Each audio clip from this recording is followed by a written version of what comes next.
vampire. Jack killed his wife.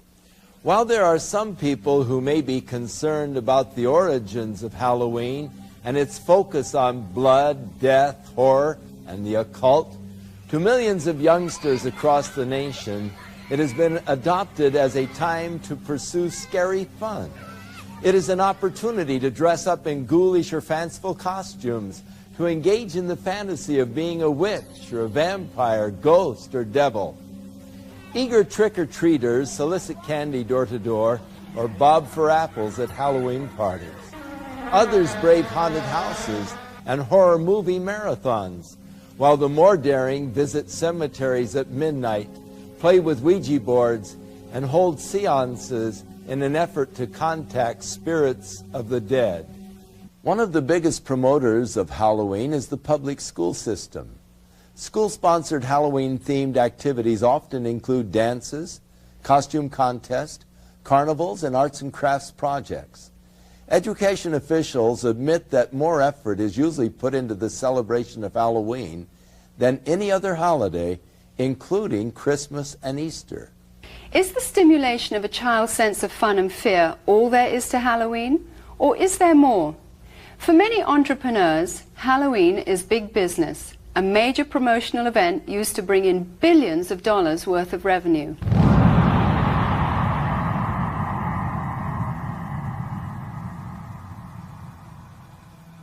In addition to the usual costumes of cartoon characters for children, a growing number of outlets are featuring more macabre and sinister creations for purchase. This one well-known department store chain will sell more than $500 million worth of Halloween paraphernalia this year. And that doesn't include revenue from the sales of trick-or-treat candy.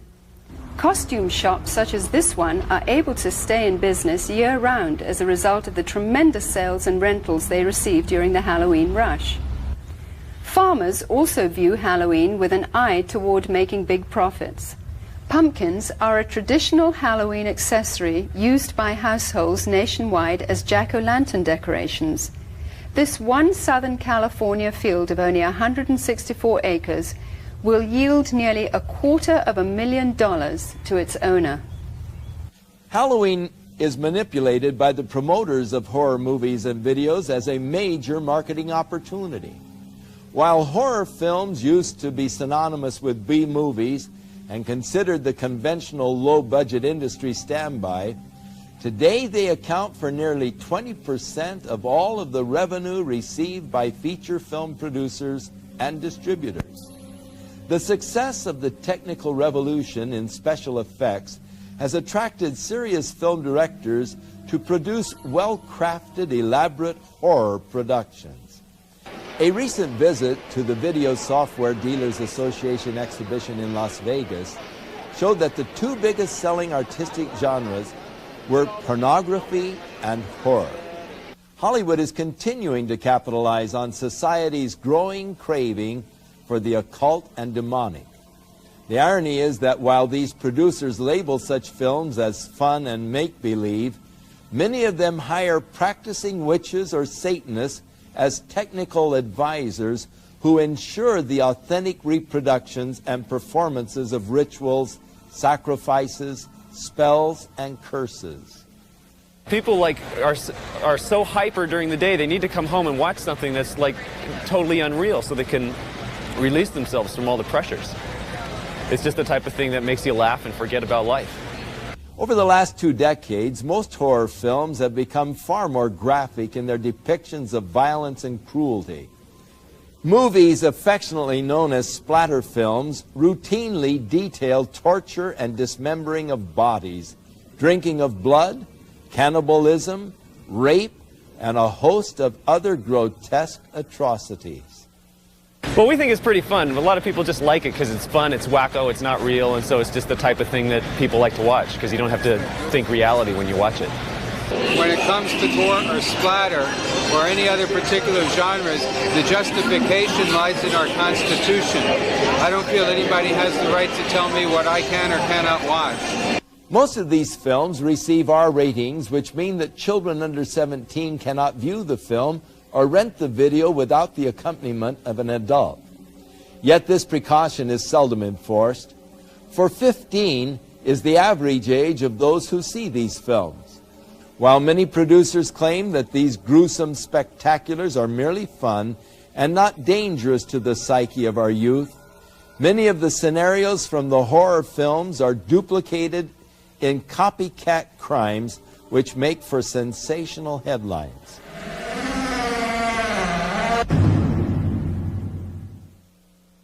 Glenn Hobbs was initiated into a satanic coven as a child by his grandfather and continued participating for many years. I recently asked Glenn about his involvement and the importance of Halloween to the occultist.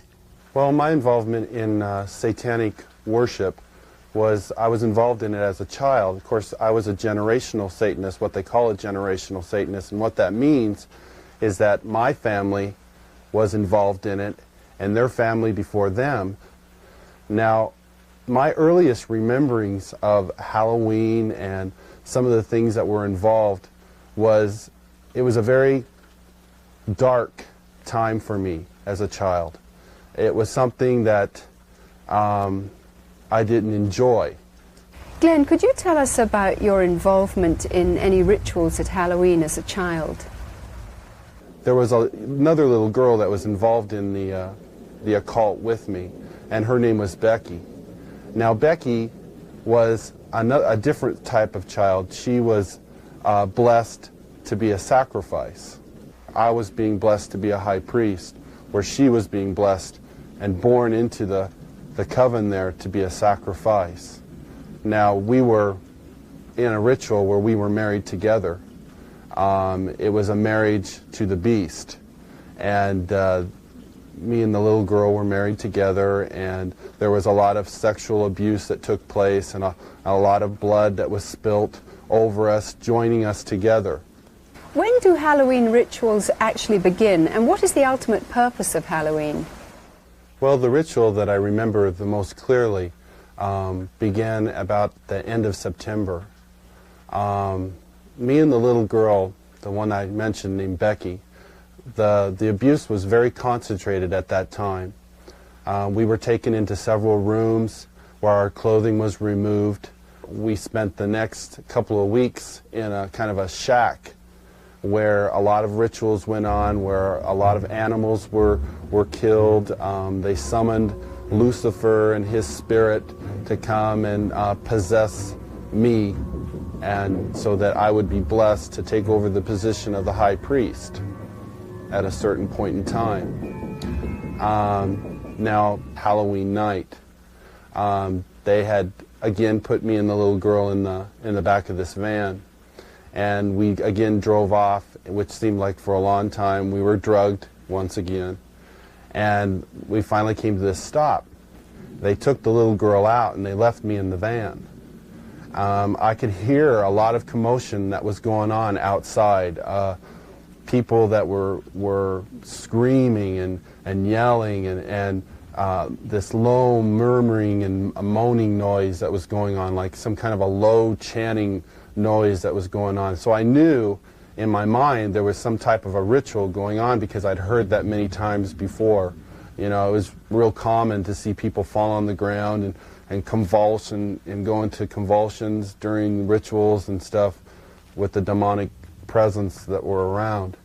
And finally, a woman came to the back of the van and she said, "It's time to go." And she brought me out of the van, and I could see that there was just a lot of people around. Some were dressed in dark brownish kind of robes with hoods over them. They took me up and they led me up to this stone altar.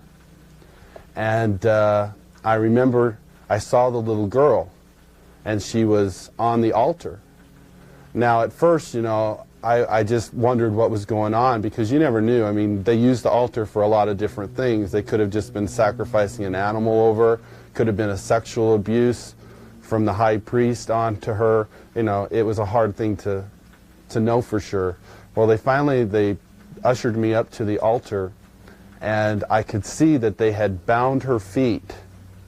They had her feet spread apart, her legs, and they had bound them to the ends of the altar, and they had taken her arms which were laying out this way, and roped them to the altar, which had little kind of like hooks, which they could bind the ropes around.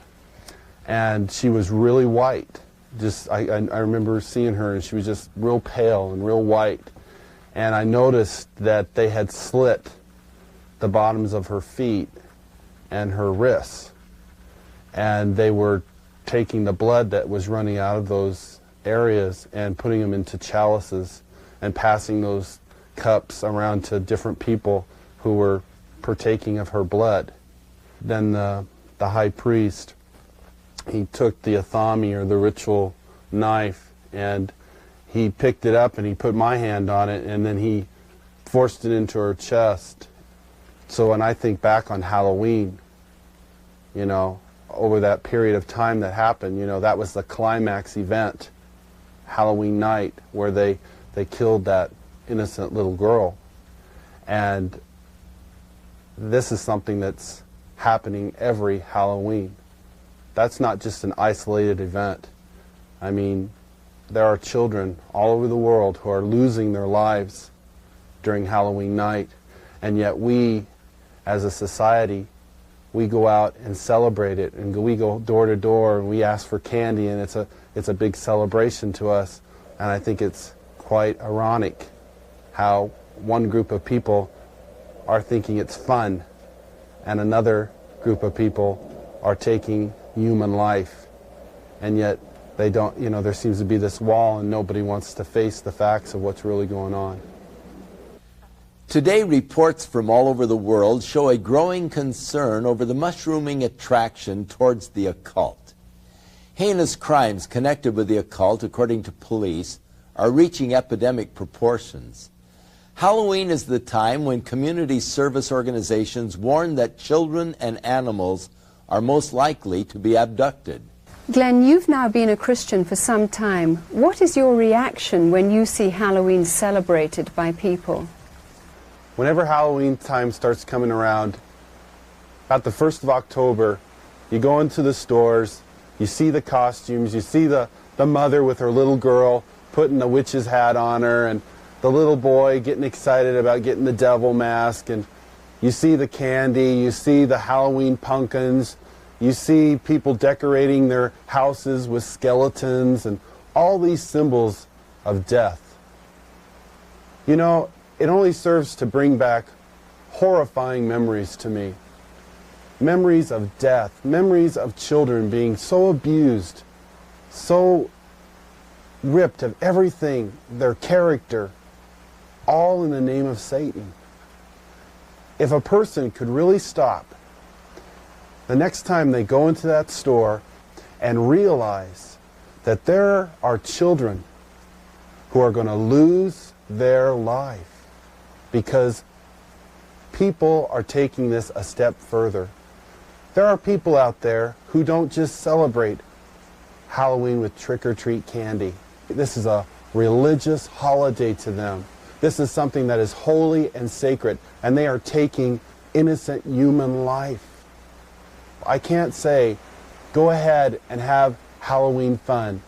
It doesn't matter if you're participating in Halloween, even if you're not a Satanist, you know, if it's just for fun.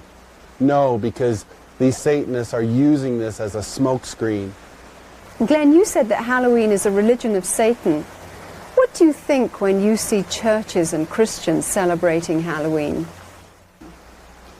It makes me sick that the Church of Jesus Christ would take on this horrible demonic thing that is happening in our world. Christians should be the ones who are standing up against this. Christians should be the ones who are saying these terrible things are happening and we want to stand against this. Churches should not be having these Halloween parties at all. They should be coming together as brothers and sisters in Christ, binding together and coming against these dark forces, praying for these children that God will spare their lives, that somehow God will intervene and save these children. We came out to a place in the hills east of Los Angeles, to a location that has been identified in the past with ritual worship and, we believe, Satanism. Frequently, this site has been discovered with candles that had been used in ritual, and you can look at some of the artifacts we found here today, upside-down crosses that were put around, bones that are scattered around here, and various satanic symbols, but also something disturbing in the light of what we'll be talking about in the future, and that is the diaper of a very, very small baby. You know, I believe that this country is experiencing a pagan invasion, including a new upsurge of practice of witchcraft, the New Age, and as we will talk about today, outright Satanism. Around the middle of the 1960s, there was a dramatic upsurge in satanic worship, beginning with Anton LaVey and his writing of the Satanic Bible and the founding of the Church of Satan in San Francisco in 1966. I watched as this accelerated, not just in the West Coast, but around the country. When Charles Manson and his gang in 1969 committed the horrible, brutal crime at Sharon Tate's home, this was done in connection with all of the paraphernalia of Satan worship. This started a whole avalanche of satanic crimes. We've seen serial murders. We have watched as one after another has been brought to light. Many murders where satanic symbols have been discovered, the pentagram, 666, and all sorts of things of this nature were done. But more distressing, we have found all over the country reports that there are animals that have been mutilated in a very skillful and specific style that shows that they were ritually offered as sacrifices. There are now confirmed cases where there have been girls that have been used as breeders, and their infant children have been sacrificed to Satan. Halloween seems to be the high holy day for the Satanist and the occultist. Halloween is the time when all across the country, in secret little places, in the dark, there will be little babies sacrificed to Satan. You don't believe it? I know it's hard to believe myself. But there has been such an acceleration of worship of Satan that we believe that these sorts of things are happening, and we have evidence that they are. Satanism exists in this country as it exists elsewhere. It is appallingly evil. It is about murder. It is about child abuse. It's about sexual abuse. It is no joke and must be taken seriously and must be dealt with. If they can ritually abuse children, if they can in any way sexually abuse children, anything to destroy a child's innocence or their trust or their wonder at the world, they will do it. The most tragic stories that I've ever heard are where a child has told people what's been happening, and the adults have said, don't be stupid, that doesn't happen in this country, you're making up stories, you're lying. The problem we're coming across is that the higher officials and these public organizations do not want to acknowledge that this is occurring. We need to lift that veil of misunderstanding and saying, hey, this is a crime to be dealt with. It's the crime of the 90s. It's not going away. Satanists want to recruit. We know that it's been going on for many years. This is not new, but their arrogance and their outwardness about the way they recruit is becoming unbelievable. Sometimes they'll simply suck them in through the local high schools, sex and drug parties. We have an epidemic of young people participating in some strata of Satanism. Now, that doesn't mean that they're all out sacrificing human beings, but they may very well be doing the rituals that involve mutilation of animals. One fire department individual told me all of the woods around our area have these types of rituals going on. It is believed that if you kill an animal, that exerts a tremendous amount of energy that the people there can sort of vampirize on, and so animals would be slain, and this is especially true on the high holidays like Beltane and Samhain, Halloween and May Eve. There's something about sacrifice. If you do it once, you want to do it all the time. Once you've actually passed the barrier of sacrificing an animal, you get this sort of bloodlust where you really want to do it. And I really wanted to do it.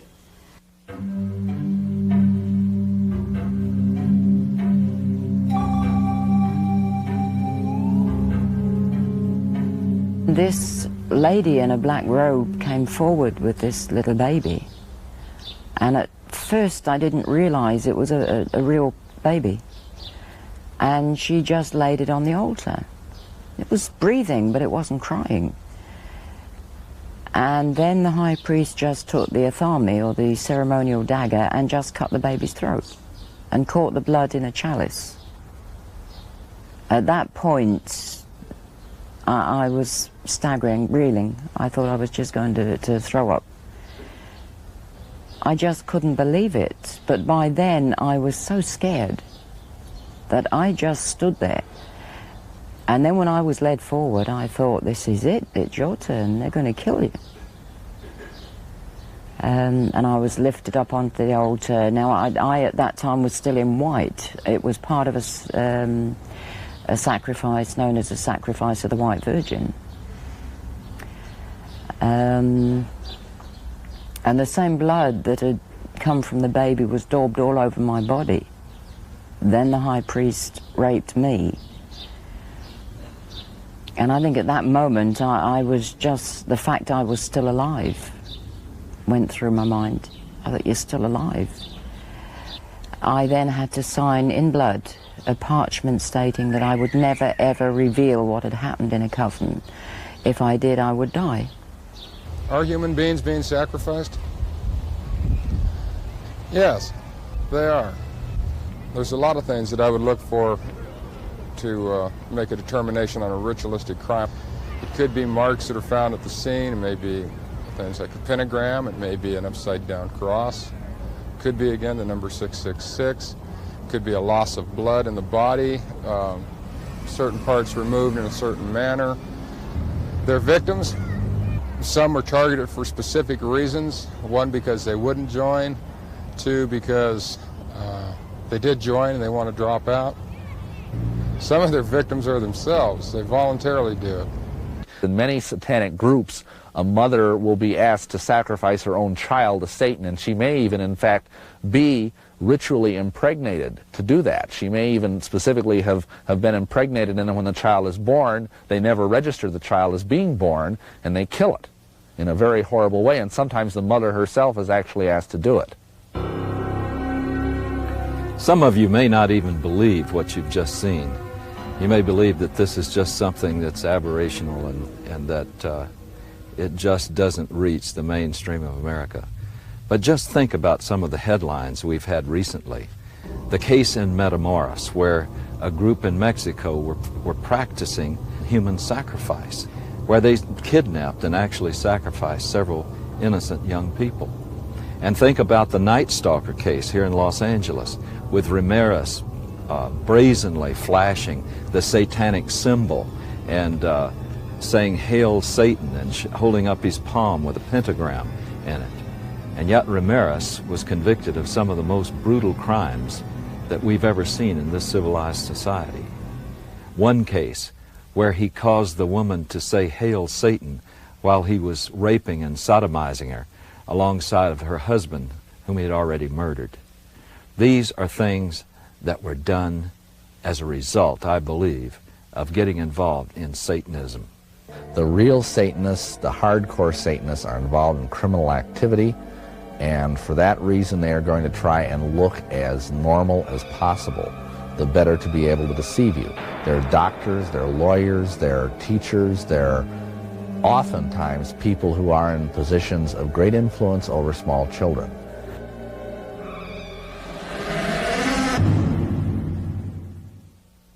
In a recent letter to syndicated advice columnist Ann Landers, a concerned parent wrote of a fourth-grade teacher who had asked her students to write a short essay on what they would most like to do to celebrate Halloween.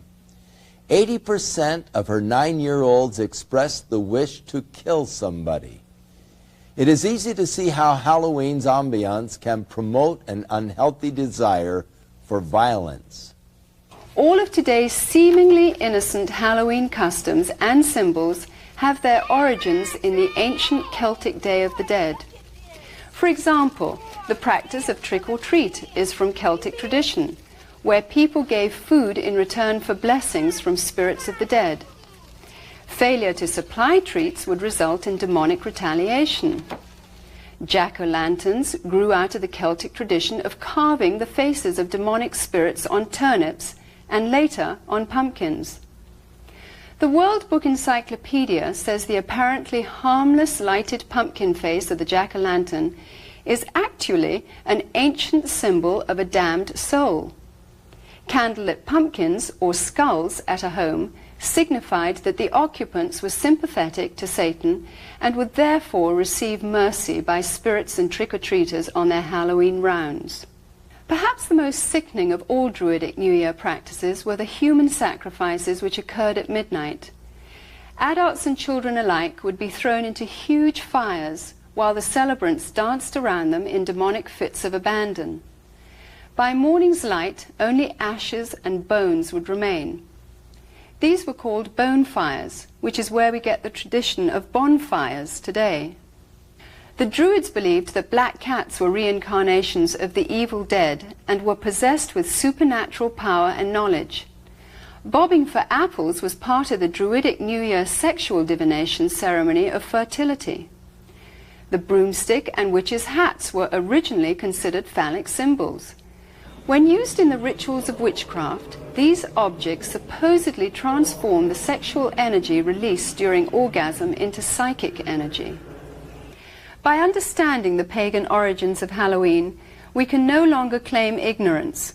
As parents, we are called to a sense of responsibility and must decide whether to allow our children to participate in occultic celebrations which glorify the powers of darkness. Deuteronomy chapter 18 spells out God's position concerning man's participation in divination, sorcery, or communicating with the dead. Verse 12 states that whoever does these things is detestable to the Lord. By participating in the customs of Halloween, whether in fun or ignorance, we are continuing in practices which have been consecrated to Satan. People who love the Lord should stand for separation from these things and not compromise. Christians can gather together at Halloween and use the night to educate themselves to the dangers of paganism and to take the opportunity to pray and wage spiritual warfare against the powers of darkness in their community. It can be combined with a time of worship, praise, and thanksgiving to our Heavenly Father for victory over Satan, death, and hell. Many of the people appearing on this program got involved in the occult because of a desire for divine-like power. The source of occult power is Satan. It is deceptive, exploitive, and will eventually fail to deliver on its promises. And there is always a hidden and heavy price to pay. The power God offers mankind, on the other hand, stems from a personal caring for that which He created. If you don't know God, but would like to experience His life-changing power, then recognize that Jesus Christ wants to be the Lord and Savior of your life. If you accept the fact that His death and resurrection is payment in full for all of your sins, you will have everlasting life. Within all of us, there is a God-shaped vacuum. Throughout the ages, man has attempted to fill that void with the things of the world. But it is only through a relationship with our Creator that we can be truly satisfied. His Holy Scriptures reveal the way in which we can be reconciled to God, and that is through the provisions of His Son, Jesus Christ.